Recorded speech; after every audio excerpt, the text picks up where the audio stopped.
तैयार हो गया। At the outset, Madam, I condemn the killing of Akhlaq, Numan and Zahid. I term it as an attack on the Constitution, and this was an act perpetrated by terrorists, not by fringe elements. Madam, let me start by this caveat by saying that I am the only intolerant politician in India in this House. The rest are paragon of virtue, beacon of free speech and upholders of justice. What we have seen over here is that we have two political power centers. One calls Muslims and Dalits as puppies and dogs.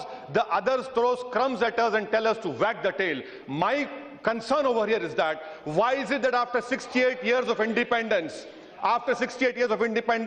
the Muslims cannot find or rent a house or a flat in any metropolitan city? Is this tolerance we're talking about? Why is it, Madam, that my dropout rate and Dalit dropout rate start at the age of 11? Is this dropout? Is this tolerance? Why is it that you open more police stations in Muslim ghettos than schools? Is this tolerance? Why is it that Juhapura and Govandi in Mumbai have become dumping yard of the city medical waste, not for schools of excellence? Why is it that out of 100, only 3 are Muslim graduates? Is this intolerance? People say we don't study. NSSO data of 2011 is there, which clearly says that 11% OBC Muslims having 10th class qualification get only 11% employment, the other get 23. Why is it, Madam, that after 23 years of Babri Masjid, that the accused have got Padma Bhushan, but they have not been convicted? We have seen various governments, Congress government, UPI government, United Front government, NDA government. Is this tolerance? Let me ask a political intolerant question to this August House. Why is it, Madam, that when I oppose the BJP, I am called an anti-nationalist, I am called a Jinnah in making? When I oppose the secular parties, I am called communal. Why is it that this country is saying that if you be with the secular party, you are secular. If you oppose the BJP, you come anti-national. How is it that these two political parties have appropriated the right of nationalism and secularism? I condemn their right. I continue to be intolerant because that is my democratic right. I want to know, how is it that political intolerance, when in 10 years imprisonment is given in Haryana for cow slaughter, Congress supports it? But I am intolerant. I am a communal. How is it that Tripura governor says on October 19 that free speech and tolerance can be celebrated if Muslims eat pork in the middle? Is this intolerance we're talking about? Madam Speaker, let me conclude by asking this very inconvenient, intolerant question to the government, that to the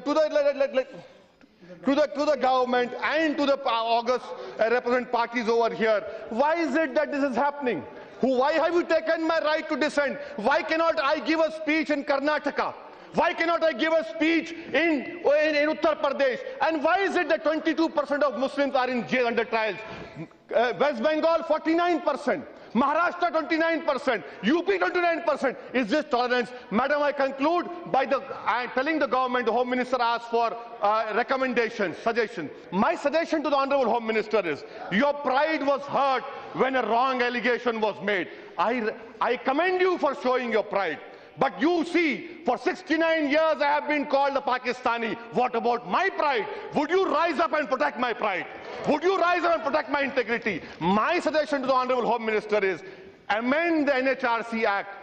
Given the NHRC the power to inquire communal rights, so the responsibility can be fixed on the SP and DM. I would request you form in your internal security division a section which monitors Hindu fanatics. If you don't do that, see what is happening in Myanmar, in Sri Lanka, in Pakistan, in Bangladesh.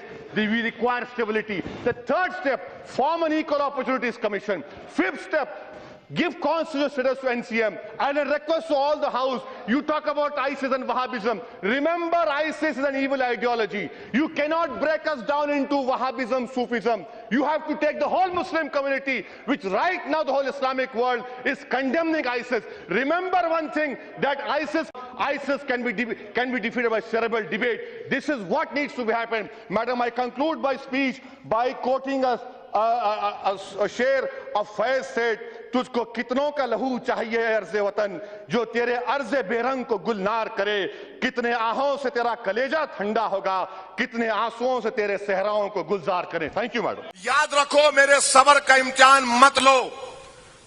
तुम लोगों को वास्ता पड़ा होगा दीवानों से, मगर मैं इन दीवानों का बाप हूं, याद रखो। अगर मैं रोड पे निकल जाऊंगा, मैं अपनी बात को मनवा कर रहूंगा। मैं बार बार कह रहा हूं कि जेल मेरी आवाज को नहीं दबा सकती, सिर्फ मेरी आवाज को कोई चीज दबा सकती है तो मेरी मौत। तो मारने वाले मार मुझे, मैं खड़ा हूं तेरे सामने और मैं जलसा करके इसी रोड से जाऊंगा, अकेले जाऊंगा। कोई मजलिस का इम्तियाज जलील नहीं आएंगे, कोई नहीं आएगा, मैं अकेला जाऊंगा। मैं देखना चाह रहा हूं कि कौन मुझे मारना चाहता। मारो मुझे, जूता मारो, गोली मारो, पत्थर मारो, जो मारना है मारो मुझे। यही हालात कठुआ और संबा में हुए। मैं हुकूमत से जानना चाह रहा हूं कि अगर आप यहां पर अपोजिशन में होते तो मुल्क से मोहब्बत की गर्मी कुछ और होती। आज ठंडक क्यों दिखाई दे रही है, यह मेरा हुकूमत से सवाल है। सर, दूसरी बात यह है कि पठानकोट में, क्या यह बात सही है डिफेंस मिनिस्टर साहब कि पठानकोट में 12 घंटे तक एनएसजी एक एम्प्टी बिल्डिंग पर फायरिंग कर रही थी और बाद में मालूम हुआ कि बिल्डिंग खाली थी। 3 साल पहले जम्मू में इस तरह का हमला हुआ तो दहशतगर्दों को दीवार पर मारकर खत्म कर दिया गया। क्या यह बात सही है डिफेंस मिनिस्टर साहब? मैं आपके जरिए से पूछना चाह रहा हूं कि पाकिस्तान से टीम आ रही है लेटर्स ऑफ रेगुलेटरी लेकर, डिफेंस मिनिस्टर कहते हैं कि मैं अंदर जाने नहीं दूंगा, होम मिनिस्टर कहते हैं को अंदर जाने दिया जाएगा। आप पहले तय कर लीजिए कि अंदर जाएंगे या बाहर जाएंगे, कौन करेगा? क्या हम कोरोबोरेटिव एविडेंस देंगे उस टीम को? क्या हमारी एनआईए की टीम पाकिस्तान को जाएगी? सर, मैं पूछना चाहूंगा ये सलविंदर सिंह का मामला क्या है? क्या ये जेन्युइन है, क्या ये फ्रॉड है? अगर फ्रॉड है तो 3 महीने से वो क्यों आप खामोश बैठे हुए हैं? सर, हमको ये आप प्लीज ये बताइए कि सीसीटीएनएस को आप 2 साल से पैसे नहीं दे रहे हैं, गुरदासपुर को क्यों नहीं एनआईए इन्वेस्टिगेट करती? साथ ही साथ सर, मैं ये जानना चाह रहा हूं कि पठानकोट के हमले के बाद जंजू ने कहा कि हम ताउन करेंगे हिंदुस्तान का, और पठानकोट के बाद पंपूर हो गया। तो जंजू आपसे ताउन कर रहा है या जंजू आपके पीठ में खंजर मार रहा है? पाकिस्तान में हुकूमत के इख्तियार कौन से शरीफ के पास है और क्या वो शराफत से हमसे पेश आ रहे हैं? 2 शरीफ है वहां पर। शराफत आपको नजर आ रही है, मुझे शराफत नजर नहीं आ रही। सर मैं ये बताना चाहूंगा कि साथ ही साथ 3 टेररिस्ट कहा गया कि गुजरात में मारे गए। होम मिनिस्टर साहब, आपको तो बयान देना चाहिए था। यह पार्लियामेंट की तौहीन है कि टीवी पर अखबार में आता है कि 10 में से 3 मारे गए, 7 आजाद फिर रहे हैं। क्या यह पार्लियामेंट की तौहीन नहीं है कि होम मिनिस्टर को खड़े होकर बताना चाहिए कि वाकई में मारने वाले दहशतगर्द थे, वो 7 कहां पर हैं? सर, आपने वादा किया था रिफॉर्म करेंगे नेशनल सिक्योरिटी काउंसिल का इलेक्शन मैनिफेस्टो में, complete revamp of modern intelligence. क्या हुआ वो वादे? इलेक्शन तकारीर के दौरान में वजीर आजम बोलते थे कि हम ऐसा करेंगे, ये करेंगे। अब मालूम हो गया आपको कि इलेक्शन की तकारीर शोबेदेबाजी पर मुश्तमिल थी, हकीकत पसंदी से कोई ताल्लुक नहीं था। सर, मैं खत्म करने से पहले एक बात कहना चाहूंगा कि बीजेपी ने एक तारीखी मौका खो दिया कश्मीर के उन अवाम का दिल जीतने का जो हिंदुस्तान के खिलाफ सेंटिमेंट था कंटेन करने का। सर, आज अगर कोई दहशतगर्द मारा जाता है कश्मीर में, 40-50 हजार लोग उसके नमाज़े जनाजे में जाते हैं। क्या गवर्नेंस कर रहे हैं आप?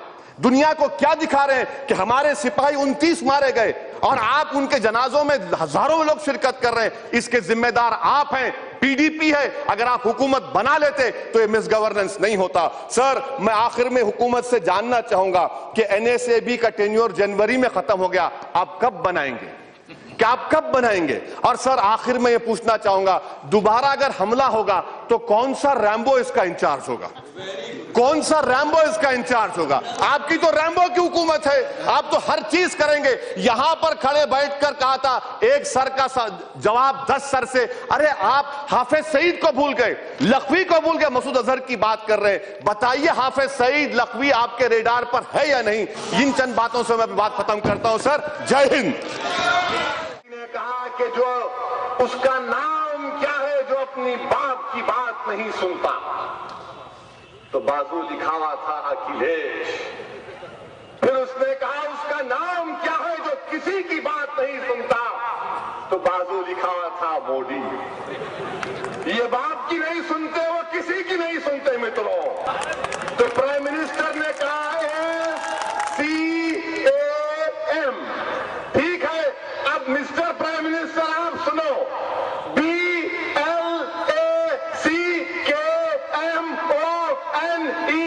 ब्लैक मनी का है। प्राइम मिनिस्टर ने अब आपको, अब हम ABCD सिखाते हैं, FIFT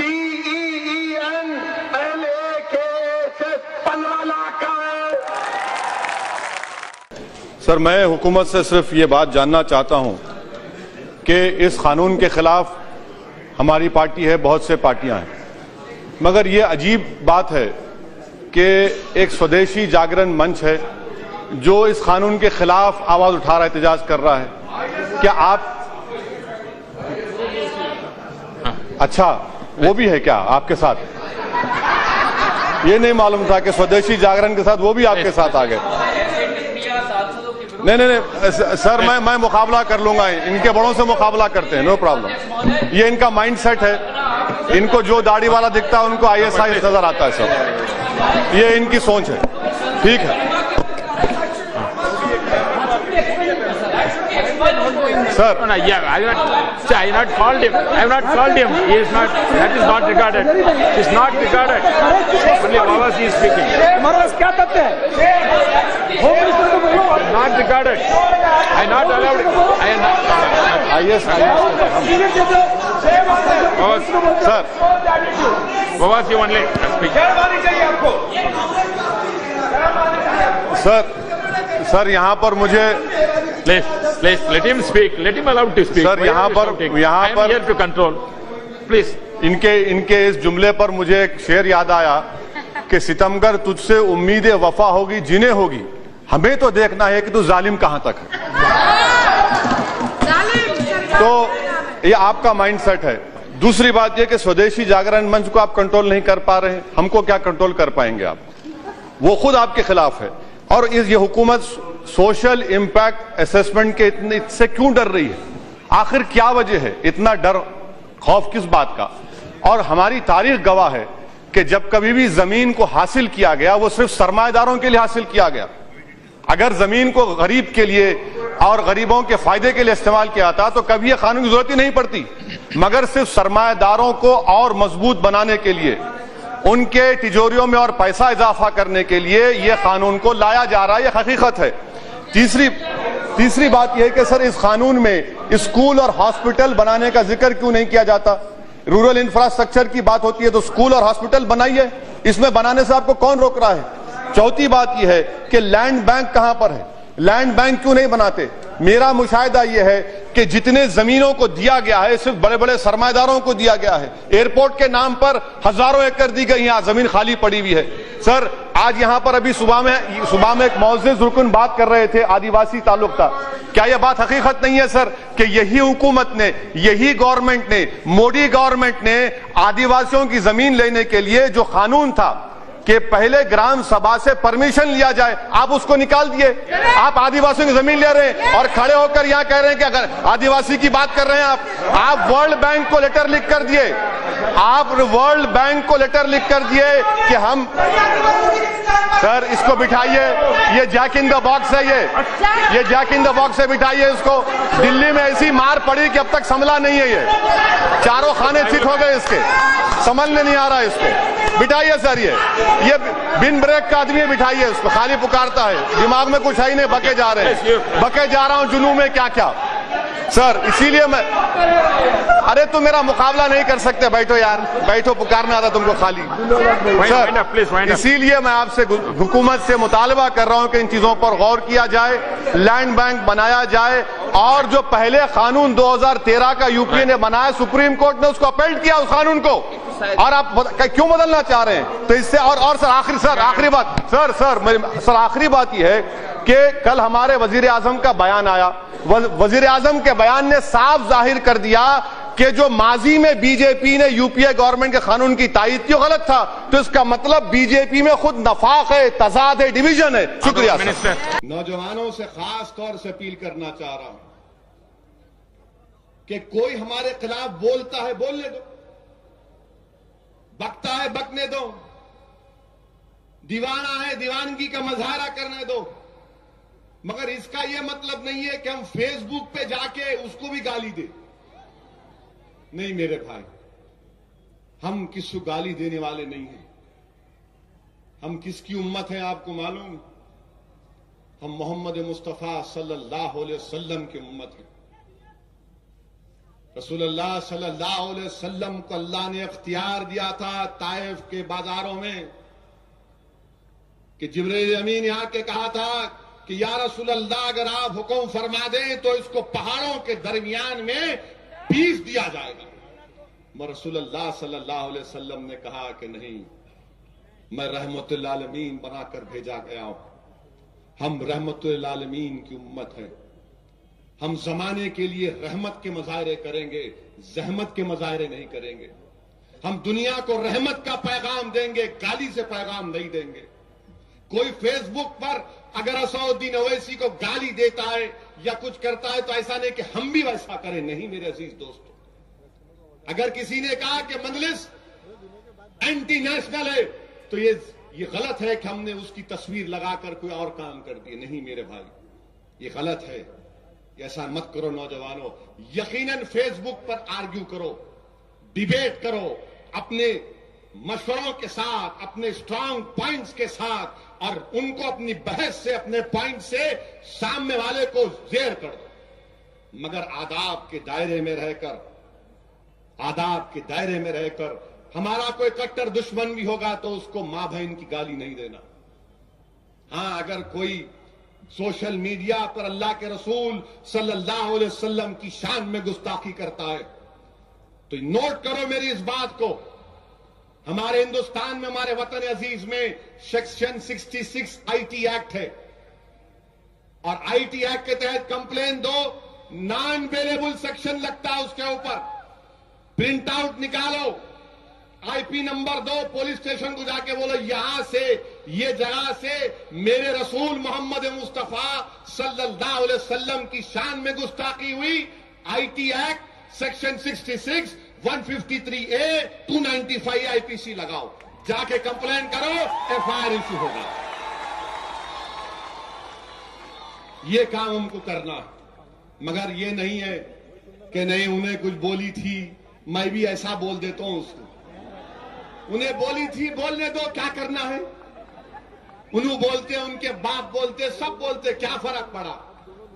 अब तो खाली उनको हारमोनियम देने वाला हूं, गा मेरे नाम की खवाली प्यारे। तुमने मस्जिद को शहीद किया, मगर याद रखो, जिस तरह दिन के उजाले में महात्मा गांधी को जालिम कुत्ता जिसका नाम नाथूराम गोडसे, जिसने गांधी को गोली मारी दिन के उजाले में, तुमने दिन के उजाले में बाबरी मस्जिद को मंदिर में तब्दील कर दिया। वो गोडसे की नस्ल के लोग थे पूरे ये। क्योंकि अगर बाबरी मस्जिद में 22 और 23 दिसंबर की रात 1949 में अगर रात के अंधेरे में चोरों की तरह कूदकर किसी ने वहां पर राम की मूर्ति रखी तो वही ये हिंदू महासभा के लोग थे। मेरे अजीज दोस्तों, जानता हूं अखिलेश दास नाम है, तिवारी नहीं है। मेरे अजीज दोस्तों, बुजुर्गों, आज बाबरी मस्जिद आप तमाम से एक बात कह रही है, बल्कि बिलखुसूस इन नौजवानों को पैगाम दे रही है। अगर अल्लाह हमको बाबरी मस्जिद के वो ईंट की पुकार और तकलीफ सुनने की अल्लाह अगर हमको ताकत देगा तो जमीन तुमसे पुकार पुकार कर कह रही है, औरंगाबाद के गयूर नौजवानों, हिंदुस्तान के गयूर नौजवानों, तुमसे पुकार पुकार कर कह रही है कि बाबरी मस्जिद तो इंशाअल्लाह ताला जरूर बनेगी, बनेगी इंशाअल्लाह ताला। हिंदुस्तान के कॉन्स्टिट्यूशन पर हमको भरोसा है, हिंदुस्तान की सुप्रीम कोर्ट पर हमको भरोसा है। मोहन भगवत पुकारते रहना, कुछ फर्क पड़ने वाला नहीं है। मोहन भगवत तुम्हारी जिंदगी में इंशाअल्लाह ताला नहीं बनेगी। तुम जो ख्वाब देख रहे हो मंदिर बनाने का, वो इंशाअल्लाह ताला हिंदुस्तान की अदलिया उसको पूरा नहीं करेगी। हमारा मसला सुप्रीम कोर्ट में है और बाबरी मस्जिद तुमसे पुकार कर कह रही है कि तुम्हारे औरंगाबाद में जितनी मस्जिद है तुम उसको आबाद करो, तुम आबाद करो उसको, तुम रोज जाओ नमाजों को जाओ आबाद करो। ये होटलों के पास बैठकर ठीठी ठाठा करना, रातों में निकलना उसको छोड़ो, मस्जिद को आबाद करो। बाबरी मस्जिद तुम तमाम से पुकार कर कह रही ताकतवर बनो। कैसे बनो? तालीम हासिल करो, इल्म हासिल करो। आज दुनिया को, तुम्हारी कौम को, हिंदुस्तान को डॉक्टरों की जरूरत है, साइंटिस्ट की जरूरत है, इंजीनियर की जरूरत है, टीचरों की जरूरत है। हिंदुस्तान को जरूरत है तुम्हारी। आज तुम इसको आगे लेकर बढ़ो। आज बाबरी मस्जिद तुमसे पुकार पुकार कर कह रही है कि जहेज की लानत का खात्मा करो, जहेज की लानत का खात्मा करो, शादी को सादगी से करो। हाँ, नान खलिया नहीं मिल रहा मेरे को मालूम, हम तो कोस रहे उन लोगों, अल्लाह उनके पेट में कीड़े पड़ेंगे इंशाअल्लाह। हमको नान खलिया से महरूम कर दिए। मैं सोच रहा था कहीं ना कहीं कुछ मिलेगा, बोल रहे नहीं साहब जरा पहले बोलना था, नेक्स्ट टाइम आएंगा तो खिलाएंगे ना।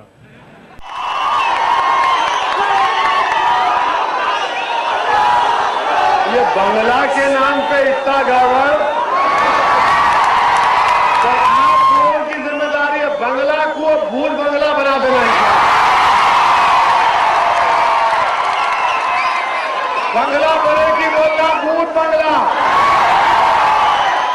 वीरान कर देना उसको इंशाअल्लाह।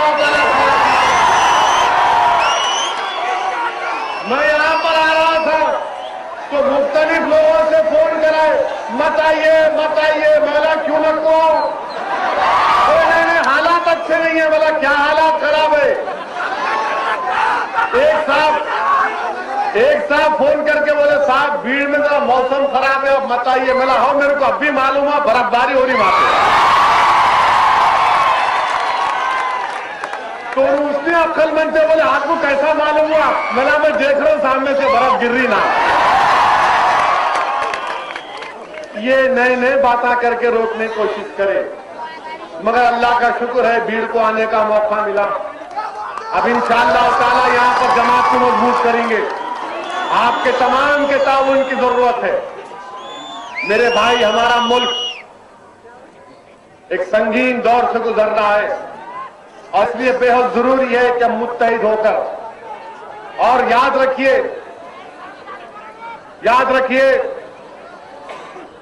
कि जब तक आप मुत्तहिद नहीं होंगे हम अपना काम नहीं कर सकते। ये रिजर्वेशन की लड़ाई आपको और हमको मिलकर लड़ने की जरूरत है। रिजर्वेशन हमारे लिए बेहद जरूरी है। रिजर्वेशन के जरिए हमको नौकरियां मिलेंगी, रिजर्वेशन के जरिए हमारे बच्चे पढ़ सकेंगे। अगर हम जरा सी भी कोताही करेंगे तो याद रखिए नुकसान हमारा होगा। आने वाली नस्लें हमको कभी माफ नहीं करेंगी। इसलिए मेरे अजीज दोस्तों, मेरे बुजुर्गों, मैं आपसे अपील कर रहा हूं कि आप हमारी सरपरस्ती करो, आप हमको हिदायत दो, आप हमको बताओ क्या करना। अगर हम गलत कर रहे हैं तो हमको सीधा करो, आप हमको बताओ कि नहीं ऐसा नहीं, ये काम करो ताकि सबका फायदा इसमें हो सके।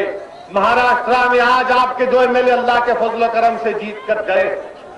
आप देख रहे हैं कि महाराष्ट्र के असेंबली में इम्तियाज जलील हो, वारिस पठान हो, वो आप तमाम लोगों की बेबाक आवाज बनकर बेबाक तरीके से महाराष्ट्र के असेंबली में मुसलमानों के, दलितों के मसाइल को उठा रहे। जब तक सियासी ताकत आपके पास नहीं होगी हम अपने मसाइल को हल नहीं कर सकते मेरे भाई, हम अपने मसाइल को हल नहीं कर सकते मेरे अजीज दोस्तों। अपनी जमात के परचम तले जमा हो जाओ। जो लोग आज मजलिस को फिरका परस्त कहते हैं, मैं उनसे पूछना चाहता हूं, बताओ हिंदुस्तान में फिर बीजेपी की हुकूमत बनने का राज क्या है? हिंदुस्तान में अगर बीजेपी की गवर्नमेंट बनी तो इसका जिम्मेदार कौन है? इसका जिम्मेदार मैं हूं, इसका जिम्मेदार आप हैं। पार्लियामेंट के इलेक्शन में क्या आपने बीजेपी को वोट दिया? किसको वोट दिया? अपने हाथ उठाकर बताइए। क्या आपने सेक्युलर पार्टी का साथ नहीं दिया? फिर कैसे बीजेपी जीत जाती? मैं तो अमन का पैगाम लेके आया हूं, मैं तो गरीबों के हुकूक को दिलाने की बात कर रहा हूं, मगर लिख दिया उन्होंने। मैं उनको एसएमएस भी करा, क्या लिखे आप, क्यों लिखे आप, मैं कहां हूं? बोला मैं मुसलमानों का लीडर भी नहीं हूं, याद रखो, आप तमाम के सामने कह रहा हूं कि मैं मुसलमानों का लीडर नहीं हूं, ना मेरी ख्वाहिश है कि मुसलमानों का या किसी का लीडर बनूं। मेरी सिर्फ इतनी ख्वाहिश है कि जब मैं इस दुनिया से जाऊं, जिस हाल में जाऊं, ईमान की हालत में जाऊंगा इंशाअल्लाह ताला, जिस हाल में जाऊंगा मेरे की ख्वाहिश है कि लोग कहना कि नहीं ये लीडर नहीं था, ये फकीर था, ये हमारा नौकर था, ये मेरी ख्वाहिश है और अल्लाह जानता है मेरी इस ख्वाहिश को। मैं तुम्हारा ख्वाहिश नहीं हूं, मैं तुम्हारा फकीर हूं, मैं तुम्हारा नौकर हूं, मैं नौकरी करना चाहता हूं। मैं हिंदुस्तान के उन गरीब, मजलूम, मुसलमान और दलितों की नौकरी करना चाहता हूं। मैं तुमसे भीख मांग रहा हूं कि तुम मुझे अपना नौकर बना लो। तुमने बहुत सौ की नौकरी की, तुम आज मुझे अपना नौकर बना लो। तुमने बहुत सौ को अपना आका बनाया, नहीं, मैं तुम्हारा कोई नहीं हूं, मैं तुम्हारी नौकरी करना चाहता हूं। मजलिस इत्तेहाद और मुस्लिमीन तुम्हारी नौकरी करना चाहती है। हम फकीर हैं, हम कलंदर हैं, क्या लेके आए थे, क्या लेके जाएंगे। इम्तियाज जलील ने जो तजवीज पेश की, इम्तियाज जलील साहब आप असदुद्दीन ओवैसी को नहीं जानते। अगर अल्लाह ने मुझे अपनी राह में शहादत की मौत से नहीं नवाजा तो मेरी दिली ख्वाहिश यह है कि अल्लाह सुब्हानहू तआला मुझे औरंगाबाद की सरजमीन में एक 4 गज की जमीन मिल जाए, मैं नौजवानों के कंधों पर कब्रिस्तान को जाना चाहता हूं। सच्ची मोहब्बत है इम्तियाज जलील, मुझे अल्लाह गवाह है, मैं जज्बात में आने के लिए नहीं कह रहा हूं। अगर मैं अल्लाह की राह में शहादत नहीं पाऊंगा तो मेरी दिली ख्वाहिश यह है कि अल्लाह मेरी इस बात को कबूल कर ले कि परवरदिगार मुझे औरंगाबाद में इस आलमगीर, इस औलिया अल्लाह की सरजमीन में इन बहादुर जियाले नौजवानों के कंधे के ऊपर असदुद्दीन ओवैसी अपने जिंदगी के सबसे बड़े सफर पर चला जाए।